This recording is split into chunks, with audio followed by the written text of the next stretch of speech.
Hi guys, welcome to my channel. If you're new here, welcome. If you're not new here, welcome back. I missed you so much. So in today's video, we're gonna be doing something very exciting. This is a TBR takedown video, except we have a twist.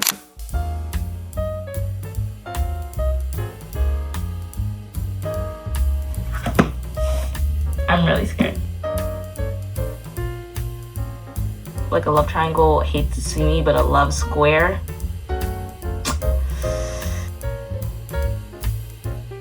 The depressing ending that's waiting for me. In today's reading vlog, I'm going to be letting the color wheel choose the books on the TBR I'm going to read. The color wheel will be spun. Whatever color it lands on, I'll look through my TBR, select a book that corresponds to that color, and that will be the book we'll be reading. First thing I did today was spin the wheel because I have been reading a book recently and I was fingers crossed, not rigged or anything, just hoping that the color wheel would spin on a color that would correspond to the book. I got red, as you've seen, and the book I've been reading is Dolly All the Time by Annabelle Monaghan, and look at this. Look at that. There's a little bit of red. There's not a little bit. There's a lot of red on the majority of her dress. There's red on the shorts, and the title is red. It has some blue in there, so I was kind of hoping for blue or red. We're going to be continuing this book. When I say started, I mean like 42 pages into this book. I haven't read very much of it. I've been trying to pick it up recently because it's a very summary book. If you've seen my last reading vlog, you've seen I tried to read this. I didn't get too much into this. Obviously, I haven't even broken 50 pages. This book, if I could give you like a quick recap, she is like a single mom. She's 30 something years old. I think she's like approaching 40. Yeah, she's 39. She moves to Rhode Island for the summer to be close to her dad because she lives in Boston with her son. But her dad had a small fire, and then her brother has a mental disability. So she moves to the summer just to help them out and get everything, you know, situated for them because she's oldest daughter syndrome and she kind of is always used to fixing their problems. So when she moves, there's this like really rich family in her small local town that she grew up with, and it's supposed to be like a fake dating plotline with one of the boys from this family. Obviously they're a little bit older. Obviously it's kind of like a different situation. One thing that I've already picked up on reading this book, I really like the coastal time. I can't speak. The coastal town vibe. I really like how this makes me feel like I'm in Martha's Vineyard. I'm in a small coastal town. I've been going to a lot of those recently, so that might be why. But I feel like I can like picture the scene around me and like I'm set in it, and I've just been really enjoying that aspect of the book. Also the dialogue. I like the way it's reading, and I just am enjoying my time with it. So that's kind of like the rundown of what's going on with this book. It is like mid-June now, so we're really approaching the summer months. Even though I'm wearing a long sleeve, it's really nice and hot outside. We are gonna go on a matcha run a little bit later today. I did already get a Starbucks coffee that I don't know where I put it. Yeah, I already did get myself a coffee, so I probably won't get any matcha, but I'm hoping that we can read a little bit in the cafe. And then I have plans later today to go to the movies and Brandy Melville, and I'll probably take you guys along with me for that because I feel like as we're as we're in the summer months, summer vlogs are gonna look a little bit different. I want to just make my bookish content, all my bookish videos, but also include my life in them. I would love to do a mix of here's what we're doing, but also here's what I'm doing when I'm not reading, because there's never like that much content and I don't usually do too many vlogs. So I would love to know if you guys like vlogs and if I should just do vlogs separately or if I should just include it all together. This point in the story, honestly, we've had only, I think we're on like the 3rd chapter, and we've had an interaction with him a good amount of times. Like he kind of gets introduced into the first beginning scenes, and we've been rolling off of that, and we already know what happens to make them need to fake date and everything, but we haven't gotten into like the crux of their fake dating storyline. If anything, he's just now approaching her. I think the way this is gonna go is like she's gonna think, oh, we're dating, but she just like is gonna let him say that, and then it's not gonna infiltrate with her life because she's saying that she doesn't want to date, she doesn't want to like put herself out there right now, she wants to wait for her son to grow up. And then suddenly the fake dating becomes a much bigger plot line, and then he will slowly like crack down her defenses, and I'm hoping that's how it's gonna go. So yeah, I'm having a lot of fun. I've been enjoying it. It's super coastal, it's super summery, so I'm happy that I picked this up off my TBR. And yeah, this is what we're reading. So nothing else to say, let's get into this reading. And subscribe. If you're not subscribed and you're watching right now, what's going on there?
Okay, hello. We are back in the same spot we were earlier today, but I just got back home and I'm about to take a shower, but I wanted to give you guys a reading update because I am a lot farther into Dolly All the Time. I'm on page 150 and I feel like we're on page 42 still. The characters are nice to read about and I like their banter and I like where they're going, but for a romance book I feel like we should be so much more into the book by now. And like they're fake dating.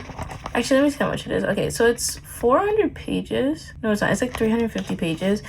And they're fake dating and they've gone on one of their fake dates. Honestly, okay, that's fair because like there's 200 pages left, but like they've gone on one of their fake dates already and they like are trying to get to know each other and they've had like really cute scenes. I just feel like we're in the beginning. There's nothing really, I don't have any like pressing thoughts when I'm reading the book. I don't have anything like crazy going in my head. I just keep thinking, oh, I really enjoy this. I've been thinking it up a lot lately and I'm just thinking, wow, this is fun. Well, I can't wait to get back to this book. Can't wait to get back into these characters. It's very like to the point. I'm just like a little surprised because I thought we were back in the story, like we would be a little bit farther by now. But also the more I think on it, the more like I think the pacing probably isn't an issue. Maybe that's just like a me thing. So yeah, I've been enjoying it though. It's cool. And like I don't know why I actually stopped my time to give you this update because I don't have much to say. But I guess the update is that I don't have much to say. Like I thought there would be more going on by now, but like we have some cute things that we've been reading and like yeah, it's been fun. So I'm hoping I can get some more into it tonight. Anyways, I probably won't even put this in here because like there is no rhyme or reason to this update, but I thought I would give it to you anyways.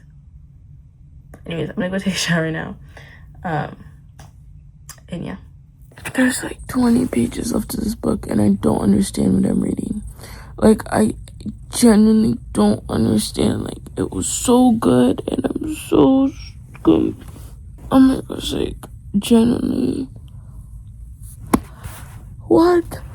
It's the next morning. Good morning, everybody. I finished Dolly All the Time last night. As you've seen, I've only been reading this book with you guys for about a day. But yesterday I got home. I was about like less than halfway through the book and I just binged it, finished it, fell asleep this morning, woke up, and it kind of felt like a fever dream. Like I had opinions. I remember my opinions. I remember my thoughts. And I have like a grasp on what I think about this book. But I wish I had read it during the day so I could be like coherent and be like, this is what I know. This is what I remember. It just kind of felt like it happened, but it didn't. And like I didn't see it through a clear lens because I was like half asleep reading it. This book, I really liked it until the third act breakup, in a sense where I feel like she ruined the plot. I don't know, like I just felt it was super, not unnecessary, like I got what she was going with it, but I think it spanned it too much time and it was too long to the point where like I was like, this is weird. Like at that point I was considering 40 pages before the book ended if the book wasn't going to end in like a happily ever after, like if they were never going to get back together, and like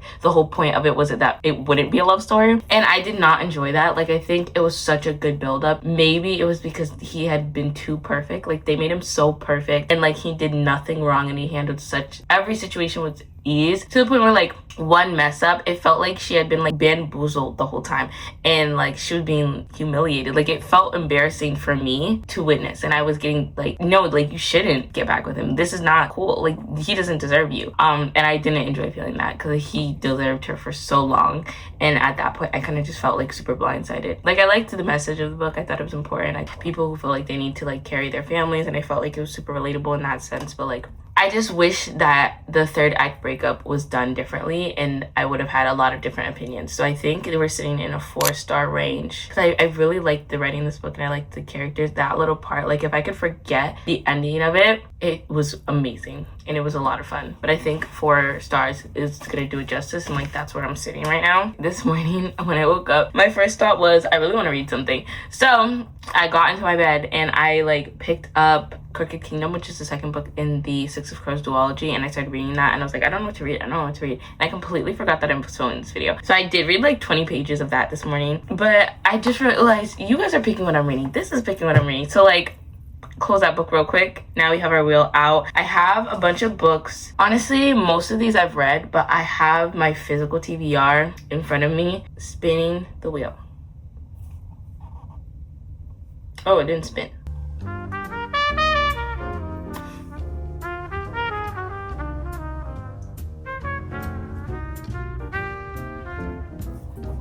I'm a little nervous because I don't think I have any green books on my physical TBR. Let me see. I have Problematic Summer Romance. For green books, the best I can really do is Problematic Summer Romance or One Dark Window by Rachel Gillig. This book, I don't know, I've tried to get into it a bunch. I remember this was super popular and I bought it because I thought I would love to get into it. I've heard a lot of high reviews for it still. I just like, every time I start it, I can never keep going past the first chapter. I don't think this book is the book for me right now. I feel like it's gonna put me into a slump and I'm kind of scared. I'm gonna check my Goodreads. Maybe like Goodreads will have a green cover. Well, I mean, I wanted to read the names. Hemlock and Silver, Nora Goes Off Script. Like, I wanted to read all of those books, but I don't have any of them on my physical TBR, and I feel like that defeats the purpose of a TBR takedown. Okay, I'm gonna give myself the option to either pick between one of these books or spin again. If I spin again, I'm kind of scared that I'm gonna get something worse, and I don't know if I just want to stick with these options. But I'm not in the mood to read another romance. I've tried to read this book 100 different times, and I just don't think right now it's for me. I just finished a romance book. And this book, I'm kind of scared because like I've tried to read it, but it never works, and I don't think I'm gonna like it, and I feel like I'm gonna send myself into a slump, and I don't know what else to read. Oh, well, I have this book, but I also don't want to read this. This is Beautiful Things by Emily Rath. It's supposed to be like a debutante, high society, socialite kind of thing. Here's my thing. I want to read this book. I felt like this could be a cool read. We could pick it up and have fun. But I'm kind of scared because it's like 3 different love interests, and I hate that kind of trope. Like a love triangle hates to see me, but a love square. But I should just read it. But like, I'm scared of putting myself in a slump. And I only have these for green. I don't know what to do. I don't know what to do. Should I spin again? I don't want to. I'm gonna spin again. I'm gonna spin again, right? I should spin again. Okay. After the 58 hours I just spent deciding what I'm gonna do, I've decided that I have free reign to spin again. Do I have hopes? Hopes and dreams I get purple or yellow, because those are the most books I have. Actually, I have a lot of yellow books in my TBR right now, or blue. Spinning again, take 2.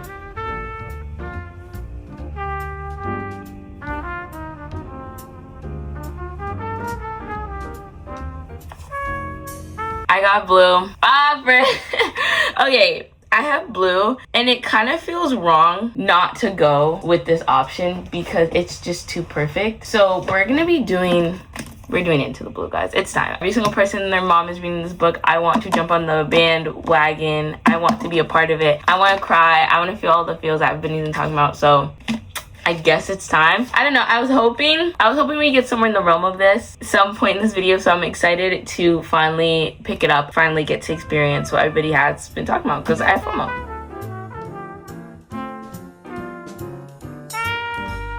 Okay, guys.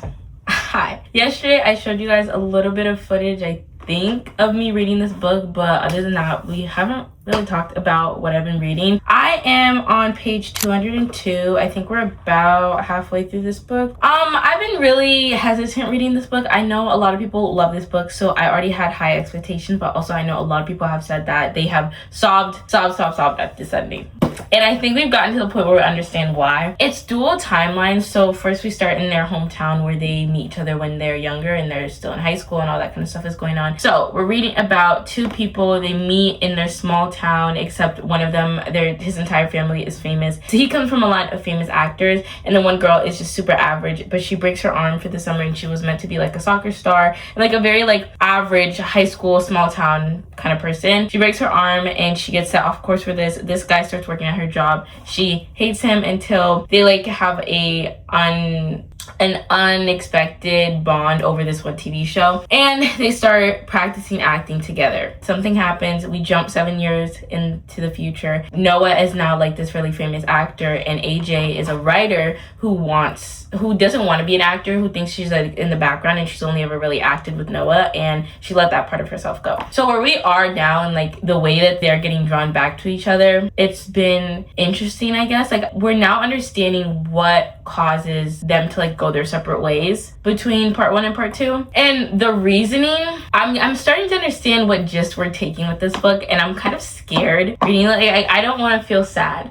And I'm gonna feel sad because I think I know where this is going. I hope I don't. We're only halfway through, so maybe like we'll get a plot twist, but I'm really scared. But their bond is cool, and I like the idea. I guess the writing is cool, and the way like this acting has been a way for them to connect, and they understand each other in such a different level, and it's almost like they are inside each other's bodies. And the way the author's trying to get that across has been super interesting. I've never really read a book like this. It's a very like heavy sci-fi with this kind of show, which is supposed to be about like, I couldn't even tell you what the show's about, but like it's very sci-fi, nerdy, 2000s nostalgia. Like there's so many different references in this book, so I wish I could understand that more, but I do feel like I could appreciate that. I've never really read anything like this, so it's, yeah, like I don't know how many times I can say it's interesting, but yeah, it's cool. We've kind of hit like a pivotal point in the book now. Half of me wants to stop reading because I'm scared for what's gonna happen, and half of me wants to keep going, so we're just gonna keep pushing through this book. And yeah, I'm gonna change out of my school clothes and lay down and get back into our read, guys. Ah! Oh my gosh, why would you say that? Oh my gosh, why would she say that? Why would she say that? Why would she say that? Why would she say that? Why would she say that? Why would she say that? Bro, there's so much happening, I can't. After page 200, we were cooked. Like, after page 200, genuinely, the writer just, everything that she could think of is on this page. I'm actually sick to my stomach. Why would she say that? And now, like, everything is happening. I feel, like, overwhelmed, and I feel stressed, and I feel upset for the characters. I'm, like, sick.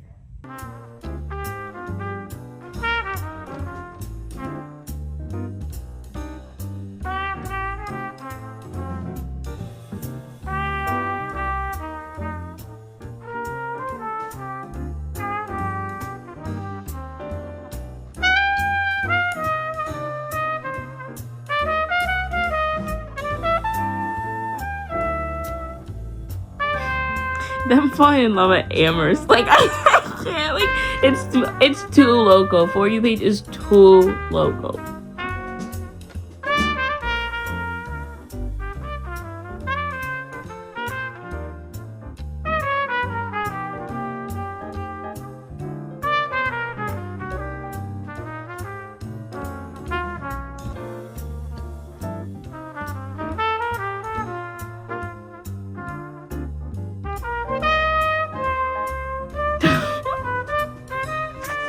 Yeah, she cooked her. That's actually so funny. I am now on page 322. I could tell you how I got here. I don't know. Like, I've just been flying through the book, and it feels like there's something happening every single chapter. Like, I'm sick and I'm tired, and I know where this is going, and I don't want to get to, like, the depressing ending that's waiting for me.